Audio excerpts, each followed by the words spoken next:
The stars did not blink. They watched, indifferent, as the white hull of the Eden Mercy drifted through the darkness, a luminous testament to what the galaxy had once promised itself. It would become peaceful, cooperative, humane. Its hull markings glowed softly, a red cross flanked by 2 universal sigils of neutrality. Its transponder pinned in all directions, broadcasting a message in every known language. Hospital ship, unarmed, mission, humanitarian. It didn't matter. The first torpedo ripped through the starboard wing like a scalpel through flesh. The second hit midship, precisely at the junction where the med bays intersected with the neonatal unit. 100 cries were snuffed out in silence, their echoes lost in vacuum.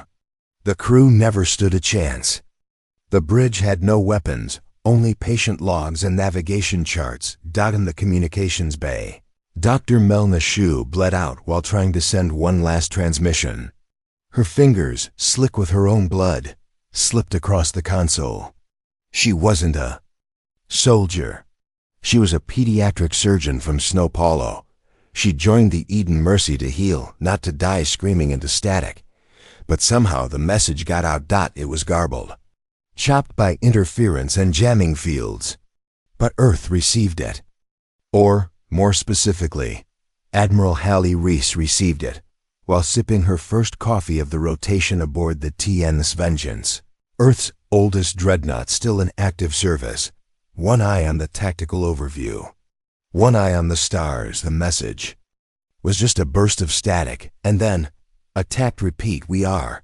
A child's voice. Please, they're coming. And then, silence. Reese didn't finish her coffee. The galaxy at large reacted as it always did to atrocity, condemnation, committees, sanctions, pledges, concern. The Interstellar Council convened an emergency meeting. Alliances drafted new resolutions that would never be enforced. News networks ran sobbing interviews. The Zeronti ambassador denied involvement. But humans didn't speak. Not at first. They buried their dead quietly. They released the names of every lost crew member, each name echoed by 1,000,000 candles burning on 1,000,000 worlds. They didn't posture. They didn't threaten. They prepared. The Zeronti cold, reptilian tacticians bred in sulfur oceans and raised in fortified hives had never fought a war with humans. Not really. Skirmishes, yes.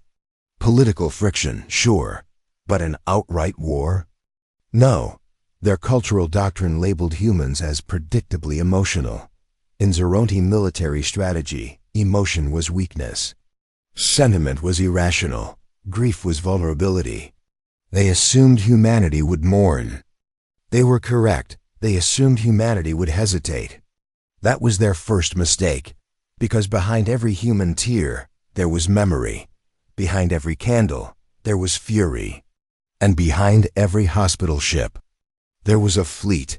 Within 48 hours, every Terran vessel in the outer systems was recalled to strategic alignment points. Civilian traffic was rerouted. The Hope's Bastion, another hospital vessel, was quietly escorted into Sol's inner orbit under an armed guard usually reserved for capital-class carriers. Media blackout was enforced by EarthGov AI oversight. No interviews. No leaks. Then, without a declaration of war, Earth disappeared. No one saw the fleet leave. No public launch. No broadcasts of departing heroes. They didn't take the ceremonial path through known warp lanes. They vanished into the dark using subspace corridors only Earth's deep-range fleet had ever mapped. Uncharted, unstable, and suicidal to anyone without precise gravitational models. But Earth had them. Back in the council chambers of Centauri Prime, the Zeronti smirked behind scaled lips. They believed Earth was licking its wounds, that it lacked the will to retaliate. In their language, there was no word for revenge, only for correction. They viewed the attack as tactical. Remove an unprotected node, test response time, instill fear. They expected outrage. They even welcomed it. Outrage is emotional, predictable. What they got instead was silence. And then dash ships. Not near the border. Not near military installations. Earth's vessels didn't appear on the edges. They manifested inside Zeronti space. One by one, key stations across the Zeronti supply chain went offline. Blackouts swept across military relay hubs.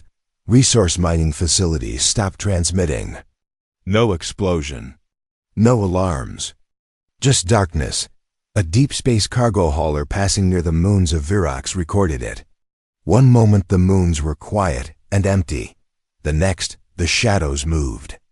Dozens, no, hundreds of Terran warships phased into real space with the silent precision of blades slipping from SCABBARDS. And still Earth said nothing. The galactic net overflowed with speculation. A viral theory suggested that the attack on Eden Mercy was a false flag to justify Terran expansion. Another claimed the fleet movements were pre-positioned long before the hospital ship was hit, suggesting the entire thing was bait, but no one knows. One could find any real evidence of that. Because Earth didn't need justification. They'd been quiet too long.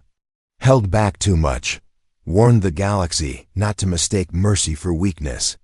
And when the one thing universally protected, the sanctity of a medical vessel, was violated, Earth didn't escalate. It simply decided this wasn't war. This wasn't politics. This wasn't about territory or resources. It was a simple equation burned into the heart of every human ship that now sailed toward the heart of Zeronti space. You do not harm healers. Fleet wasn't just military. It was medical staff armed with trauma kits and sidearms. Engineers with both manet wrenches and pulse rifles. It was Marines in exosuits modified with Red Cross insignia, not because they were doctors, but to remind the enemy what they had destroyed. Aboard the flagship, Reese stood silently before her officers. She didn't give a speech. She didn't have to. Instead, she pointed to a star chart marking the Eden Mercy's final coordinates. She simply said, "We make sure the galaxy never forgets." And the engines roared. This wasn't vengeance. Vengeance is messy, emotional, human. Yes, but unfocused. What Earth brought now was not vengeance. It was judgment. And in the black between stars, the Zeronti would learn the difference. The Zeronti High Command remained unaware for 2 full planetary rotations that their forward logistics were collapsing. At first, it seemed like minor technical anomalies. An orbital refinery around Tyrax 3 sent a final ping before disappearing. 2 scout vessels vanished while patrolling subspace lanes near their outermost trade route. A munitions factory failed to report its usual tonnage updates. It was unusual, but not alarming, not yet. They chalked it up to solar interference and minor system faults. Their analysts even noted smugly that Terran infrastructure would have taken longer to notice such inconsistencies. But then, silence spread, a steady, creeping blackout across an entire quadrant. Like cancer blooming in the dark. Invisible until it reached the vital organs. By the time the 3rd moon of Glaxstar Prime went dark, its orbit now eerily silent save for the echo of its own planetary shield failing, the High Command convened an emergency inquiry. The Supreme Strategist, Vronkal the Calculating, reviewed the reports with cold detachment. He dismissed the earlier suggestions of human retaliation. Emotion, he reminded his subordinates, was not a useful predictive metric. Human fleets had not been detected. There were no signs of mass mobilization on public or council channels. The humans were mourning. At worst, he mused aloud, Earth might issue retaliatory sanctions or some targeted response. They wouldn't risk total war, but something didn't add up. A junior intelligence tactician raised a trembling claw, her voice hesitant. The signal strategist. The missing stations, they were all along lesser-known transit vectors. Obscure. Subspace lanes with no prior significance. Vronkal turned his 4 eyes toward her. Go on. These vectors. They were mapped by humans. Specifically, Earth's deep-range survey cores. No other species has the subspace fidelity. to safely traverse them. We assumed the data was too fragmented to matter. Vronkol said nothing for a moment. Then, "Show me the overlay." The screen in the chamber's center shifted. The galactic map, once reassuring in its predictability, now lit up with overlapping red pulses.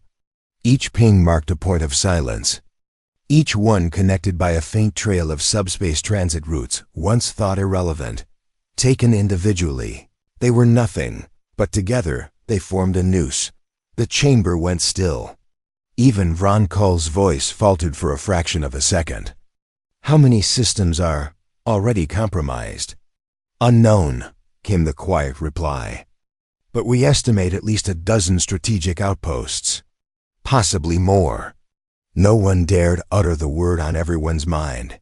Infiltration, and yet, still no direct engagement, no declaration, no broadcast from Earth, no show of force on public channels. It was a war with no visible front, no propaganda, no speeches. It was human silence. Back in the darkness between systems, the Terran fleet moved like phantoms. Commanders gave no triumphant shouts. Orders were terse, data streams encrypted so deeply that even eye coordination was limited to hardline relays only. The Vengeance spearheaded the strike group, flanked by the Roosevelt and T.N.S. Azimuth, both heavy-class battle carriers retrofitted with long-range rail accelerators. Each vessel bore no flare, no ornament, only a red diagonal slash over black. UL plates, an ancient naval tradition reborn for modern war. On board the Roosevelt, Lieutenant Ayanna Cho watched through her augmented visor as the stealth drone she had deployed slipped silently into Glaxtar's upper orbit. There were no alerts from the Planetary Defense Network. The Zoronti hadn't upgraded their recognition protocols in over a decade still. Assuming their encryption systems couldn't be bypassed, humans had already been inside their databases. For weeks, Ayanna toggled the feed. The drones had begun transmitting visuals of a Zoronti orbital outpost.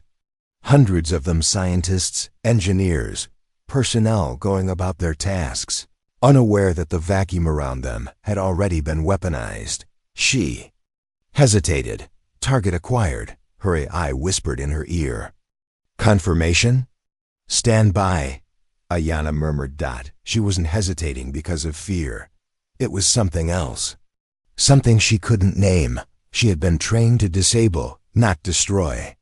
She had been told this mission was surgical, quick, brutal, necessary. But in that moment, she realized the Zoronti hadn't yet understood what they had provoked. Not really, because humans didn't kill without reason. But once given one, they never forgot. And more dangerously, they never let go. Elsewhere in the Terran fleet, similar operations were unfolding. Communications nodes were severed mid-sentence. Fuel depots vented into space. Fabrication plants were left untouched until their atmosphere was replaced with hydrogen, and a single MP drone turned the entire complex into a fireball visible from orbit. The Zoronti noticed too late. Admiral Reese stood on the bridge of the Vengeance and watched as 3 enemy cruisers began scrambling out of a neighboring dockyard. One powered up too fast, breaching containment and exploding. Another fired a single confused salvo in the wrong direction, striking one of its own refueling spires. The third tried to run. Reese allowed it. "Let them scream," she said coldly. "Let them know we're not here for battle. We're here for judgment." In the high command chambers, panic was beginning to seep through the cracks of cold logic. The Zoronti were a disciplined species, efficient, organized, methodical, but even their minds were vulnerable to uncertainty. Their systems weren't built to handle psychological warfare. Their war doctrine assumed physical superiority was enough. They didn't know what it meant to be hunted. Vronkol stared at the reports piling in. Dozens of simultaneous disruptions across half their territory. Critical paths cut off. Morale plummeting. Engineers refusing to board transport ships. Whispered rumors of Terran ghosts, disabling fleets before they even launched. And then came the intercepted message, a single transmission, uncoded. Deliberately so. It originated from the fleet flagship, Vengeance, but bore no formal declaration. No council-approved warning, just 2 words, we remember. The Zeronti command structure shivered. This was not retaliation. This was something else. This was memory forged into steel. Sorrow turned into strategy. Humanity wasn't responding like a rival. It was responding like a predator. And in that moment, Vron Cole realized the grave miscalculation they had made. The humans were not emotional. Not weak. They were grieving. And soon, they would stop grieving. And then? Then they would begin finishing what had been started. Asterisk, they had always assumed. Earth's greatest weapon was its numbers, its relentless reproduction, its biological versatility, its aggressive push into inhospitable regions of the galaxy. What they didn't understand, not until it was far too late, was that humans didn't just adapt to environments.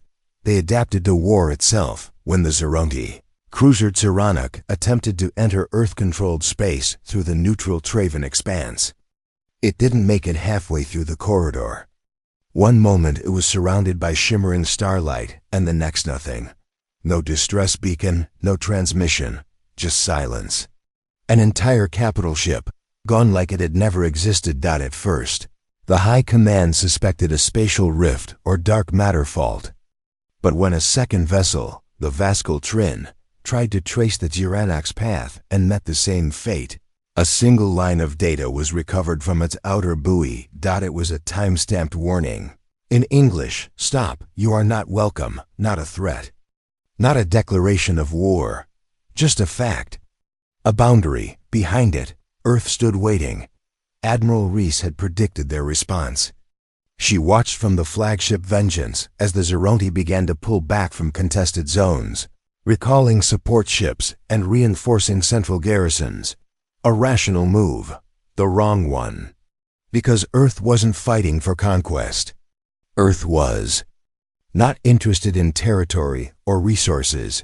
They were hunting the ones responsible for the hospital ship. Massacre. Every Terran fleet carried a list. Ship identifications, planetary installations, War Council members. Every entry was linked to hard evidence. The targeting was not emotional, it was precise, clinical, and cold. But Earth's war machines carried something else the Zeronti didn't expect. Memorials. Each battleship had engraved, somewhere within its frame, the names of those lost aboard. The Mercy of Dawn, the hospital ship destroyed in unprovoked attack. Children, doctors, civilians, names written in titanium panels, inscribed by hand by the crews before departure. The Vengeance alone bore over 9,000 names, along its starboard command. Deck bulkhead. Every soldier walked past those names before every shift. They didn't chant revenge. They didn't scream for blood. They remembered. That was worse. Meanwhile, the Zeronti sent diplomatic feelers across back channels. They issued what they called explanatory communiques, offering to discuss reparations, suggesting rogue elements were to blame for the destruction of the hospital ship. But Earth never responded. Instead, the lights went out on another dozen colonies along the Zeronti midline. Not bomb disarmed, all systems hacked. Weapon caches sealed shut. Food shipments rerouted into space. The infrastructure remained intact, but utterly useless. It was the equivalent of cutting the nerve endings of a creature, leaving the body alive but paralyzed. Back on Earth, the Council of Five convened in a secure orbital citadel above the Pacific Core. Admiral Reese stood at attention, facing not politicians but veterans, survivors. Each of them bore service tattoos, shrapnel, scars, or cybernetic replacements. These were not rulers who hid behind laws. They had bled. Status of Zeronti Outer Defense Network. Asked Counselor Imani, a former intelligence operative with 2 mechanical arms. Compromised, Reese replied. Their drones can't see us. Their AI clusters are chasing phantom incursions we planted 2 weeks ago. And their military command fragmenting. Field commanders are making independent decisions. We've intercepted transmissions that indicate some refuse to obey orders. Morale is cracking. And public outcry? Asked Counselor Wen, formerly commander of the 1st Martian Garrison. Reese gave a grim smile. They're calling us ghosts, nightmares. They say we kill with silence. There was no celebration in the chamber, no laughter. Only a deeper silence. A knowing silence. Humanity had done something no other race had. They had evolved vengeance into an art form. Reese continued. We believe the Zeronti Council will attempt to relocate, possibly off-world. We're tracking several high-level transports fleeing toward the unmapped zone. Wen frowned. Do we pursue? Reese didn't hesitate. Yes, no votes were taken, no debate. Just a single nod. Back in Zeronti space. On the planet Kalzikar, once a beacon of culture and commerce, a crowd gathered outside a data hall in panic. They had come to upload evacuation requests, desperate to secure passage off-world, but the central archive was locked. No access, no connections. Their biosignatures were rejected, flagged as complicit. Some pounded on the gates. Others wept. Inside, the hall's systems played a loop on every screen. Footage of the Mercy of Dawn, its glowing hull. The red crescent painted across its side.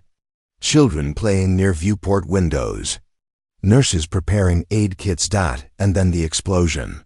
A direct strike to the ship's core. Screams. Static. Silence. The video played over and over.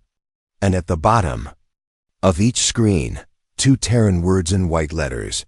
We remember. Zeronti citizens watching for the 20th time finally began to understand. This wasn't retribution. It was a reckoning. Even those not involved. Those who had cheered the attack or simply ignored it were now caught in a tsunami of consequence. Earth wasn't just hunting those who fired the missiles. They were hunting everyone who let it happen.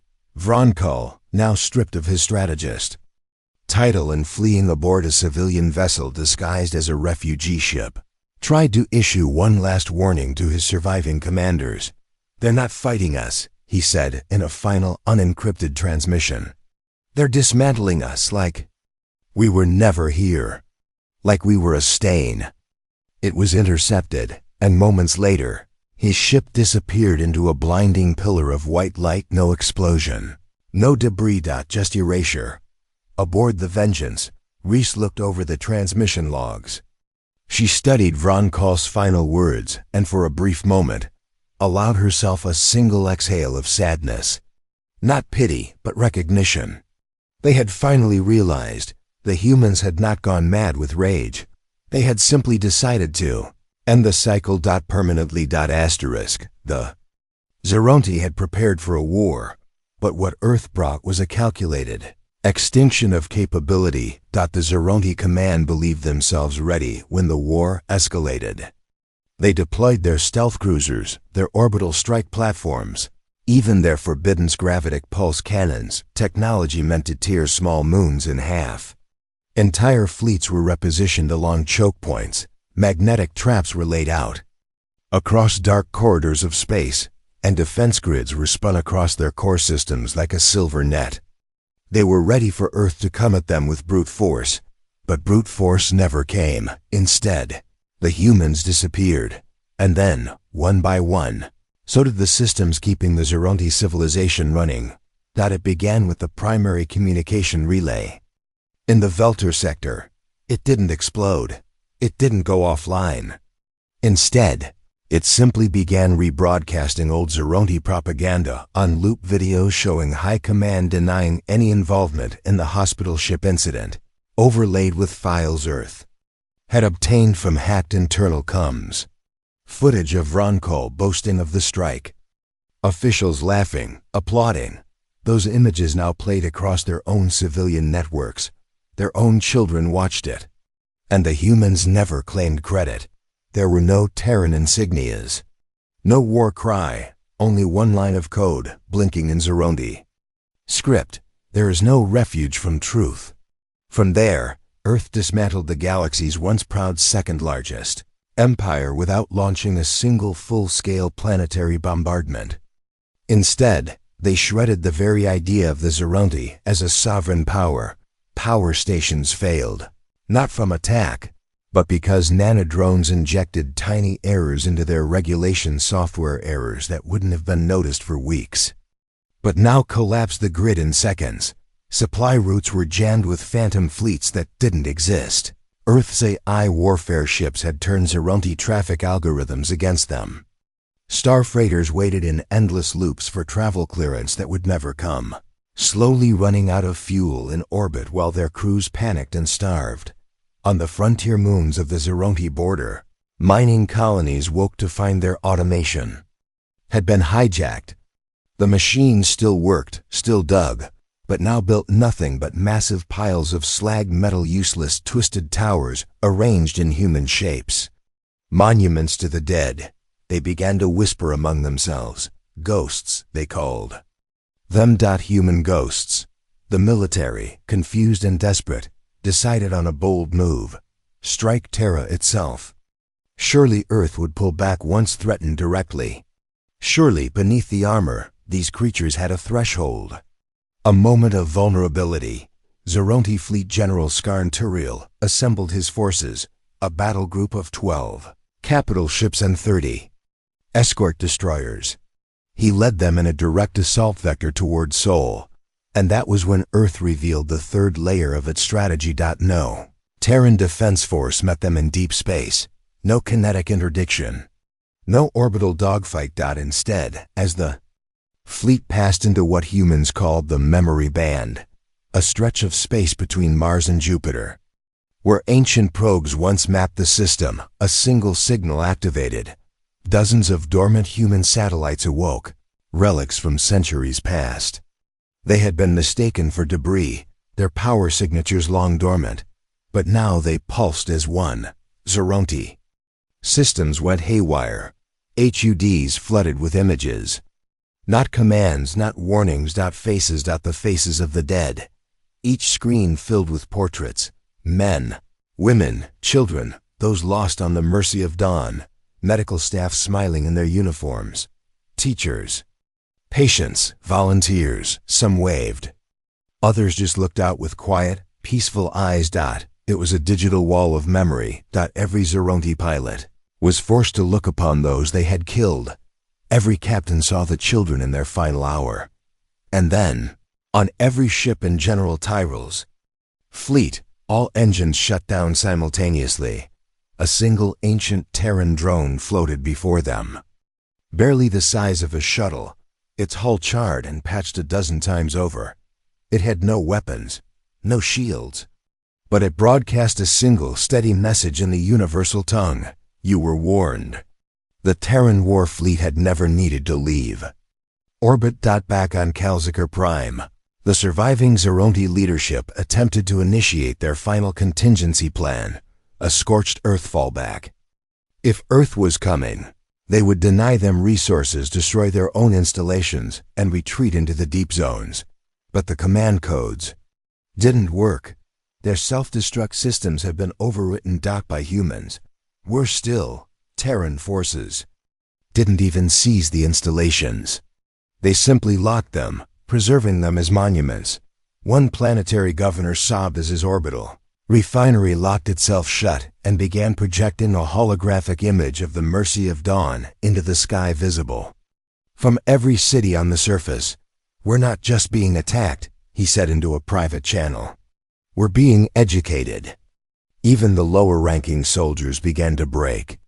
Desertions spiked. Some fled into unaligned space. Others tried to surrender to Terran patrols, only to find that the patrols had already moved on, targeting the next system. Earth wasn't interested in prisoners, only in memory. There were no sweeping invasions, no scorched cities, only absence. Systems darkened, ports silenced, and bureaucracies collapsed like sandcastles beneath an invisible tide. And all the while, In every sky above every planet Earth touched, a single floating satellite would deploy, silently projecting the same message. We remember the mercy of dawn. The psychological collapse was faster than any conquest ever recorded in galactic history. Military analysts in distant empires watched with horror as Earth rewrote the very playbook of war. They didn't seek victory, they sought understanding through devastation, through silence, through memory. Back on the vengeance. Admiral Reese reviewed a final report. System Theta 47b, home to the secret base from which the Mercy of Dawn had been targeted and marked for destruction, had gone dark. No explosion. No debris. Just gone. Did we strike it? Asked her. Lieutenant, no, Reese replied. They did. The Zeronti had finally done it themselves. In shame. Asterisk. The Zeronti High Command was dead, not assassinated. Not vaporized in some thunderous orbital strike. Not dragged from bunkers and tried in human courts. No, when the psychological collapse became irreversible, when communication systems stopped responding and command channels were flooded with nothing but ghost transmissions from Earth's silent satellites, the final act of the Zeronti leadership was to erase themselves. In a single coordinated moment, 6 of the remaining warlords locked into a private channel and deactivated their own cortical implants. Instant brain death. Clean, silent, cowardly. That was when the Terran fleet began its descent into the heart of Zeronti space, not to conquer, but to reclaim the narrative. By now, the galaxy watched in breathless silence. Billions across neutral worlds tuned in to the Human Information Relay, an open network called the Remembered Line. It didn't show war footage. No space battles, no military triumphs, no death tallies. It showed hospital logs, the names, voices, and stories of everyone on the Mercy of Dawn, one by one. And then, Earth dropped its second twist. Not a weapon, not a new AI system, a person. From within the flagship Vengeance, Earth unveiled someone who shouldn't have been alive. Dr. Lila Marino, chief trauma surgeon. Presumed dead in the initial attack, she stood before the galactic camera feed, bruised, older, and trembling but alive. Her voice shook as she told the story no military archive had dared share. How the hospital ship wasn't obliterated in a single instant. How it had drifted, torn in half, for 4 long hours while its crew tried to save each other. How she'd survived only by sealing herself in a cryolab and rerouting oxygen through a pediatric life support module. Her final words on the feed were not a curse or a vow of vengeance. They were a plea to any species that still believes. War brings order. Watch what it costs. I was there. We were doctors, and you murdered us for strategy. It wasn't just the Zeronti who reacted to her words. Other empires began to falter. The Chervak Dominion, long sympathetic to the Zeronti, withdrew all support and declared them unworthy of parity. Even the coldly pragmatic Toraxian Technarch issued a warning across all trade networks. Do not provoke Earth. They fight not for territory, but for memory. That is a battle no machine can model. The few remaining Zeronti ships attempted one final gambit. Operation Veilfire, a suicide fleet meant to disrupt Earth's fleet infrastructure by detonating dark matter charges in warp lanes. They counted on one thing, that Earth's response would be conventional. They were wrong. The humans didn't intercept the fleet. They infiltrated it. Every single ship in the Veilfire unit received internal communications from what they believed were Zeronti command routing orders, tactical maps, and encrypted codes authorizing the attack. These comms guided the ships toward the detonation points, but there was one flaw. Those orders had been written in perfect Zeronti syntax. Too perfect. No linguistic anomalies. No regional drift. No emotional lacing in the sentence structure, as was common in actual Zeronti messages. These were machine perfect. Some crew members noticed, some questioned, but most obeyed until the final moment. when their ships locked into formation and found themselves surrounded not by Earth's fleet, by themselves. A spatial illusion, generated by thousands of drones, had tricked the ships into forming a spiral in the empty void. The drones activated a stasis net, and one by one, each Veilfire vessel was powered down and boarded by Terran special units. Not a single shot fired. Not one. It was over.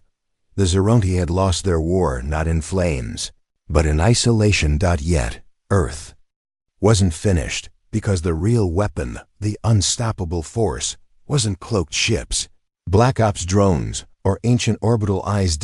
It was humanity's ability to make others feel guilt. Earth broadcast one final sequence into the heart of Zoronti. Space, a multi-language performance called Elegy of the Silent Ship. It was art, poetry, visual reenactments, testimony from survivors of other species Earth had once aided. One line, translated across 47 galactic dialects, became etched into the minds of every being who heard it. We healed your children. You killed ours. We will not let you forget.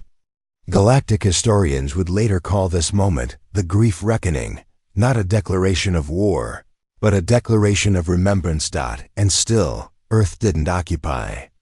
They didn't colonize. They didn't demand reparations. Instead, the Terran envoy landed on what remained of Zoronti Prime with a simple request: access to the grave sites. To count the dead. To mark them. To ensure no civilization could ever again claim ignorance of the atrocity. A young Zoronti technician, barely old enough to have been alive during the attack, stood at the edge of a ruined city. Watching Terran medics planting white markers in the soil, he asked the human officer beside him, "Why are you here?" "We have nothing left to take." The officer, a grizzled woman with a Terran Navy badge, replied without anger, without pride, "We're not here to take anything. We're here to build a wall. One memory tall." He blinked. "A wall?" She nodded. "So no one forgets where cruelty leads." The technician fell silent, looking out at the endless white markers. He saw one inscribed with a name in both Terran and Zoronti script: Aiden J. Park, Pediatric Oncology, age 9. His hands trembled. Something inside him cracked. And for the first time in generations, a Zoronti wept openly on his own soil. Asterisk. Final battle was not fought over territory, resources, or ideology. It was fought over memory. When the Terran Warfleet emerged from hyperspace above the moonless planet of Drazari Vo, the last Zoronti stronghold, there were no speeches, no demands, no ultimatums, only silence. Not the absence of sound, but a silence that loomed, that pressed down like gravity on every frequency. From orbit, Earth's ships formed a ring around the planet. The formation wasn't strategic, it was ceremonial. Each vessel activated its hull light tribute mode, sending cascading lines of soft white illumination through the dark void. From the surface, it looked like a funeral procession written in starlight. The Zoronti still had weapons, still had orbital defenses, still had command bunkers and stealth drones hidden within the Drazari crust. They believed they could mount one last stand, not to win, just to die with honor. But the humans didn't open fire. They began transmitting, not propaganda, not demands for surrender. It was music, a Terran requiem known across their species as "For the Light We Lost." It played in every known language simultaneously, carried through every wavelength. It seeped into Zoronti comm systems, forced its way into encrypted channels, even overrode military-grade neuro-links. There was no escaping it. For 13 minutes and 22 seconds, the haunting sound of Terran grief filled the skies of Drazari Vi. It was beautiful. It was terrifying, because it didn't come from anger or triumph. It came from the place where humanity stored its deepest pain. And it proved something no weapon ever could, that Earth was not here for conquest. They were here to grieve. Then the music stopped, and in that silence, Earth struck, Not with missiles, not with kinetic rounds, but with presence. Every Terran warship deployed its orbital projection units, massive holographic emitters that cast images of the Mercy of Dawn's lost crew into the upper atmosphere of Drozari Vi. Thousands of translucent figures hovered above the cities, doctors, nurses, patients, children, faces solemn and unblinking, and then they looked down. The projection software had been coded with emotion mapping intelligence. The figures shifted, turned their heads, locked eyes with those below. It was impossible. It couldn't be real, but it felt real. On the ground, Zeronti commanders gave the order, open fire, the surface to orbit. Cannons lit up the night, but the holograms did not flinch. They passed through the fire like smoke, and the people of Drozari Vi, civilians, soldiers, even war priests, watched as the ghosts of those they had murdered refused to be destroyed again. Then came the ships, not descending, but folding into the atmosphere in synchronized stutters of light vessels unlike anything seen in human warfare before. Not sleek, not bristling with weapons, but beautiful, elegantly slow, as though Earth wanted the Zeronti to see them coming. These were Earth's memory-class carriers. Each one carried not troops, but entire squads of what Terrans called sentinel archivists, combat-hardened historians, philosophers in armor. Soldiers trained not only to fight, but to record the truth of every battle they entered. They landed without resistance. And began walking on foot. In solemn lines, sentinel archivists advanced toward Zeronti command centers, carrying no visible weapons. Their only gear, full sensory capture rigs and data stream transmitters. The Zeronti opened fire. None of the humans stopped. Armor flared, deflecting minor hits. Those who fell were pulled back by drones, stabilized, and returned to the line. They weren't there to kill. They were there to witness. And the Zeronti commanders began to panic. Because their war doctrine had no counters for this. No model for enemies who absorbed hatred and reflected conscience. Desperate, one warlord activated the Hellfire Protocol, a mass detonation of self-contained singularity bombs designed to wipe the entire surface of Drozari Vi, a scorched earth failsafe. But it never triggered. The activation codes had been changed. By whom? By Zeronti engineers. Whispers had spread in the days prior. Quiet messages passed from technician to technician. Stories of what Earth had done, not in cruelty, but in dignity. The white markers, the broadcast of names, the elegy. It had broken something in them. Or perhaps awakened something. So the bombs never detonated. Instead, thousands of Zeronti emerged from bunkers, not armed, not surrendering. Just standing there, staring at the holographic faces above. At the sentinel archivists now kneeling and planting white markers across the planet's cities. Then, the war ended, not with a treaty, but with a funeral, on the ruins of the Central Military Citadel. Earth held a ceremony. No banners, no grand speeches. Just one name, spoken aloud by every human in unison. We remember. Then they left. No demand for compensation. No annexation. Just the markers. The light. And the silence. The galaxy watched in stunned awe, because they had expected Earth to destroy. To conquer. To burn. Instead, they grieved so loudly it broke a civilization. Zeronti fleets began dismantling their weapons voluntarily. War priests destroyed ancient texts glorifying conquest. Children were taught not of Earth's strength, but of its restraint. The Terran ships passed back into deep space. As they left, their hulls bore a single inscription, translated in every language they passed. You may forget what we did, but you will not forget why. And so the galaxy changed, not through domination, but through legacy. Earth became not just a power, they became a mirror, a reminder, and across stars and centuries, the legend would spread. The species who fought not for revenge, but for remembrance. There are things the galaxy does not forget. The destruction of stars, The rise and fall of empires, the cracking of worlds under tyrant fists, these mark the timelines of countless species. But in the annals of galactic history, one date began to eclipse them all. A simple entry inscribed in the Unified Historical Codex and transmitted on all diplomatic channels in reverent silence. Date 3421.6.29. Earth responded. In the weeks following the fall of Drozari Vi, silence spread faster than any news.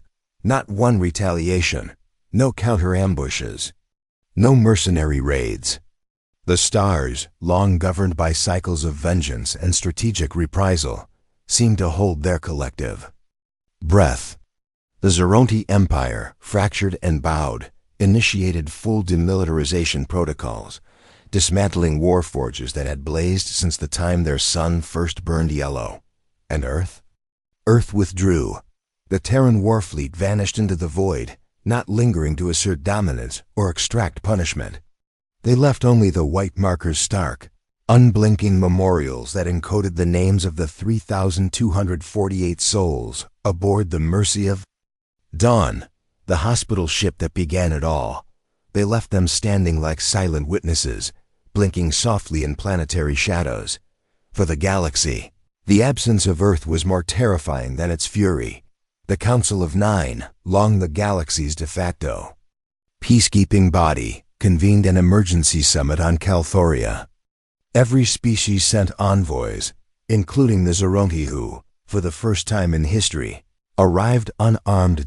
In the central chamber, High Warden Hallex Thurs spoke, not with the usual arrogance of the Zoronti warcast, but with voice trembling from the marrow of shame. He did not apologize. Apologies were insufficient, he confessed.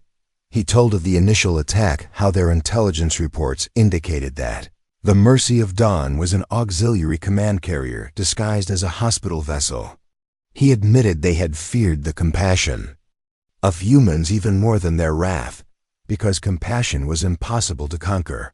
He said, "We struck to break them, but what we shattered was ourselves." The hall fell into stunned silence. The Andorran Primarch wept openly. The Vorta, once neutral in all wars, proposed a new interstellar accord, the Mercy Convention, binding galactic law that declared all hospital ships and medical vessels of any species sacrosanct, protected under pain of annihilation. The measure passed unanimously, and at its heart was one clause: should this treaty ever be broken, it shall be Earth who answers. It was not a warning. It was a hope. Out among the stars, Earth's people watched the changes with quiet pride. They rebuilt the Mercy-class program with renewed purpose, expanding it beyond wartime functions into deep space humanitarian fleets. Every new ship bore the same emblem, a white cross, rimmed by the names of the lost, and beneath it, the Terran motto translated into Galactic Common: do no harm, but take no more. Back on Earth, things changed too. The story of the Mercy of Dawn became a cornerstone of cultural identity. Children learned its names before they learned national borders. The recordings of the Battle of Drozari Vi played during Unity Week every year, not as a celebration of victory, but as a meditation on cost. One child, a 10-year-old named Kara Elen, stood during her class remembrance recital and asked, "Why didn't we destroy them all?" Her teacher smiled gently and said, "Because we remember who we are when we lose everything." And still, stories spread. Rumors of how Terran Sentinel archivists continued their work long after the war, visiting neutral worlds, documenting loss wherever they found it, helping other species bury their dead properly, even if they had once raised weapons against humanity. There was even a tale half-witnessed, half-whispered of a Sentinel archivist who walked alone into the ruins of a Zoronti slave mine, found the children they had imprisoned, and simply stayed. He taught them to write their own names, not serial numbers. He planted seeds in the ash. And when asked who he was, he pointed to the stars and said, "I came because someone must remember you." Eventually, monuments began to appear on neutral worlds, alien cities, even on the surface of long-dead moons. Not of human generals, not of ships or weapons, but of doctors, nurses, the innocent. Each monument held a simple inscription in Terran. Standard, we were not warriors, but you made us become one. Years passed, then decades. The galaxy learned to speak of Earth in hushed reverence. The war fleets of other species adopted new protocols based on Terran ethics. Even piracy fell, not from force, but from shame, because no crew wanted to be the next to awaken Earth's memory. One species, the Creel, made the mistake of attacking a convoy protected by the Mercy Fleet. They didn't even target a medical ship, just a civilian supply runner nearby. Within 42 hours, the Creel surrendered preemptively, unconditionally, and voluntarily disbanded half their military. No shots fired. When asked why, their admiral simply said, "They played the song." It was all he needed to hear.